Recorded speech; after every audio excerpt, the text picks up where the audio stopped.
اس video میں ہم سنیں گے کہ شب براءت کو عبادت کرنے اور پھر دن میں روزہ رکھنے کی فضیلت کیا ہے، اور وہ کون سے لوگ ہیں کہ جو اس مبارک رات میں بھی نہیں بخشے جاتے۔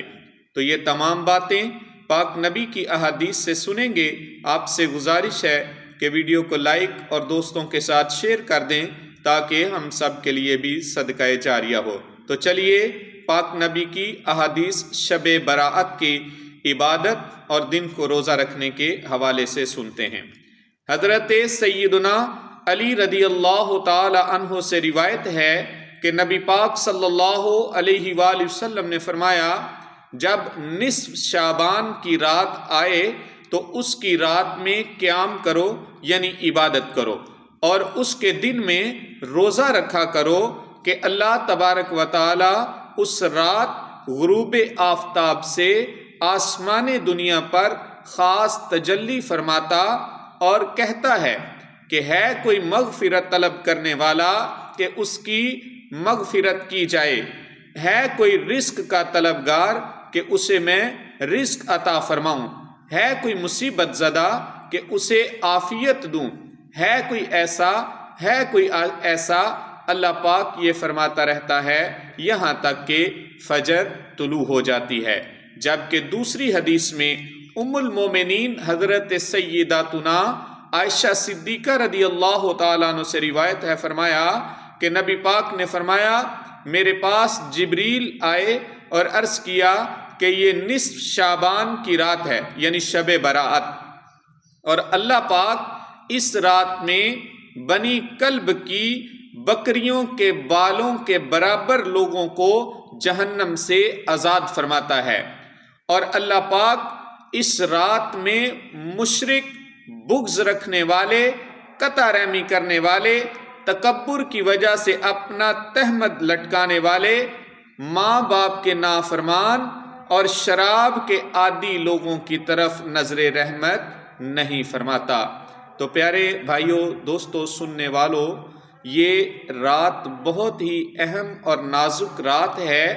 لہٰذا کوشش کریں اس کو بڑے ادب احترام کے ساتھ عبادات میں، ذکر اذکار میں گزاریں۔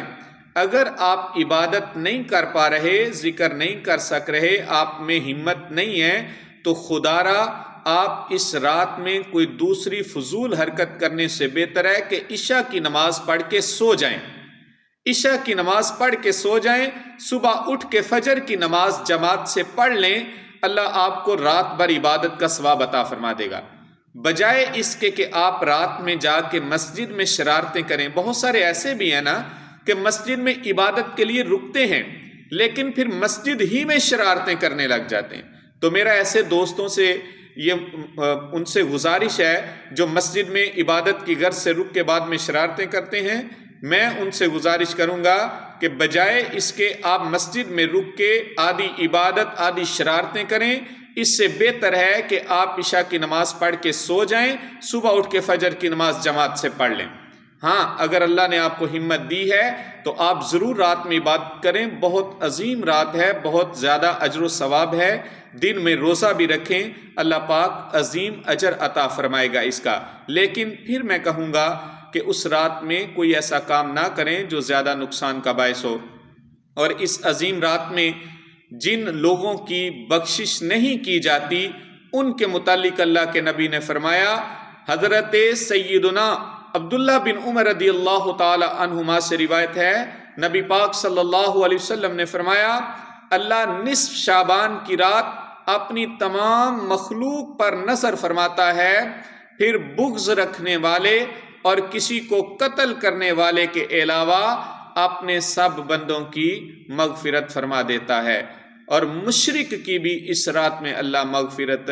نہیں فرماتا۔ اس لیے کوشش کریں ایسے معاملات جو کسی سے متعلقہ ہوں آپس میں ایک دوسرے سے اپنے معاملات کلیئر فرمائیں۔ اللہ پاک ہم سب کے لیے آسانی پیدا فرمائے اور دنیا آخرت کی ہمیں بلائیاں نصیب فرمائے۔